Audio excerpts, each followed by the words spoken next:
और बड़ी खबर अल-कायदा के सरगना अल जवाहिरी की ओर से आ रही है, जिसमें बताया जा रहा है कि अमेरिकी ड्रोन हमले में मार गिराया गया है और अमेरिका ने दावा किया कि उसने अल-कायदा के सरगना अयमन अल जवाहिरी को अफगानिस्तान में ही ड्रोन हमले में मार गिराया। अमेरिकी खुफिया एजेंसी CIA ने ड्रोन से हमला कर जवाहिरी को मार गिराया है।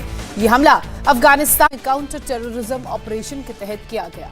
अमेरिका का दावा है कि उसने रविवार सुबह काबुल पर हमला किया। यह हमला अमेरिकी खुफिया एजेंसी CIA ने ड्रोन के जरिए किया, जिसकी चपेट में आकर अल-कायदा सरगना अल जवाहिरी को मार गिराया गया। लादेन के मारे जाने के बाद से ही अल-कायदा की अगुवाई अल जवाहिरी कर रहा था।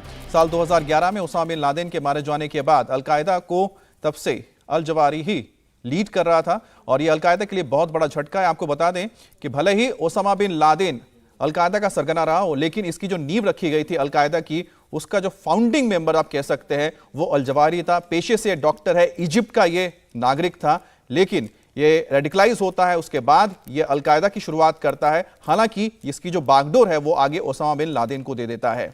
लेकिन अब बड़ी खबर यह है कि अमेरिकी एजेंसी CIA ने इसे भी मार गिराया है। काउंटर टेररिज्म एक्ट के तहत इस कार्रवाई को अंजाम दिया। अमेरिका के अधिकारियों के मुताबिक जवाहिरी को अफगानिस्तान में CIA के ड्रोन से मार गिराया गया। साल 2001 में 11 सितंबर को अमेरिका पर हुए हवाई हमलों में जवाहिरी ने अहम भूमिका निभाई थी। इन हमलों में अमेरिका के 4 नागरिक विमानों को हाईजैक करके उन्हें न्यूयॉर्क के वर्ल्ड ट्रेड सेंटर के ट्विन टावर, वॉशिंगटन के पास रक्षा मंत्रालय, पेंटागन और पेंसिल्वेनिया में टकराया गया था और इन हमलों में 3000 से ज्यादा लोग मारे गए थे। तो कह सकते हैं कि लगातार अमेरिका के ओर से जो अल-कायदा को कमजोर करने के लिए ऑपरेशन चलाया जा रहा है, तो उसमें दूसरी सबसे बड़ी उसको जो कामयाबी मिली है वो उसामा बिन लादेन के बाद वो अल जवाहिरी की मिली थी। एक व्यक्ति वो है जो आतंकी था जिसने लीड किया था अल-कायदा को, और दूसरा वो था जो फाउंडिंग मेंबर था। और ऐसे में दोनों ही जब नहीं है, ऐसे में देखना होगा कि अमेरिका को कितनी इसमें आगे कामयाबी मिलती है कि पूरी तरह से इस ऑर्गेनाइजेशन को खत्म कर दिया जाए, जो इस वक्त भी एक्टिव है, खास तौर पे अमेरिका में। इसी बीच अमेरिकी राष्ट्रपति जो बाइडेन ने खुद सामने आकर दुनिया को बताया कि उनकी खुफिया एजेंसी ने यह कारनामा कर दिखाया। जो बाइडेन ने कहा कि भले ही लंबा वक्त लगा हो, लेकिन अब इंसाफ हुआ है। अल-कायदा सरगना जवाहिरी को मार गिराया गया। My fellow Americans, on Saturday, at my direction, the United States successfully concluded an airstrike in Kabul, Afghanistan, that killed the emir of Al-Qaeda, Ayman al-Zawahiri. You know, Zawahiri was bin Laden's leader. He was with him the whole time. He was his number 2 man, his deputy at the time the terrorist attack of 9/11. He was deeply involved in the planning of 9/11. One of the most responsible for the attacks, murdered 2,977 people on American soil. For decades, he was the mastermind behind attacks against Americans, including the bombing of the USS Cole in 2000, which killed 17 American sailors. और दुनिया के सबसे खूंखार आतंकी संगठन al Qaeda को al Zawahiri lead करता था। 2011 में उसामा बिन लादेन के मरने के बाद अल-कायदा की कमान जवाहिरी के हाथों में आ गई थी। तब से लेकर अब तक वो अल-कायदा को पूरी दुनिया में फैलाने में जुटा हुआ था। अमेरिका में 11 सितंबर 2001 को हुए हमले में जवाहिरी की मुख्य साजिशकर्ता के तौर पर भूमिका सामने आई थी।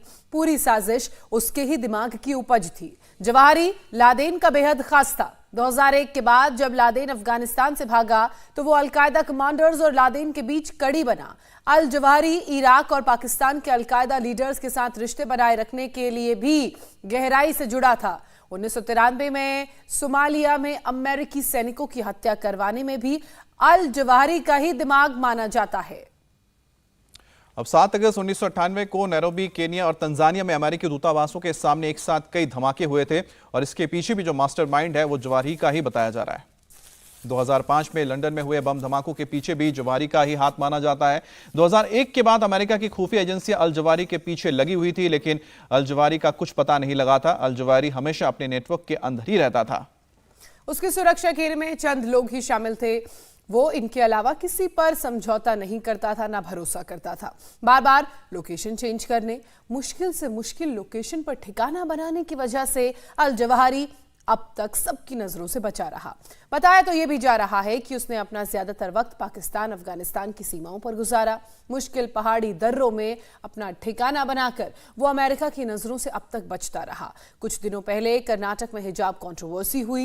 इस पर जवाहरी का 9 मिनट का एक वीडियो सामने आया जिसमें वो भगवा गमछा ओढ़े लोगों की नारेबाजी के जवाब में अल्लाहू अकबर का नारा लगाने वाली भारतीय छात्रा की तारीफ कर रहा था। उसने हिंदुस्तानी मुसलमानों को भड़काने की भी पूरी कोशिश की। जवाहरी को मारने की खबर खुद अमेरिका के राष्ट्रपति जो बाइडेन ने दी। बाइडेन ने कहा कि आतंक का अंत हुआ। At my direction, the United States successfully concluded an airstrike in Kabul, Afghanistan that killed the emir of Al-Qaeda, Ayman al-Zawahiri.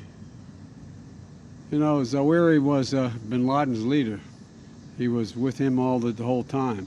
He was his number 2 man, his deputy at the time the terrorist attack of 9/11. He was deeply involved in the planning of 9/11. One of the most responsible for the attacks that murdered 2,977 people on American soil. India TV हर वक्त हर जगह download करने के लिए search करें India TV news Google Play Store या app store पर।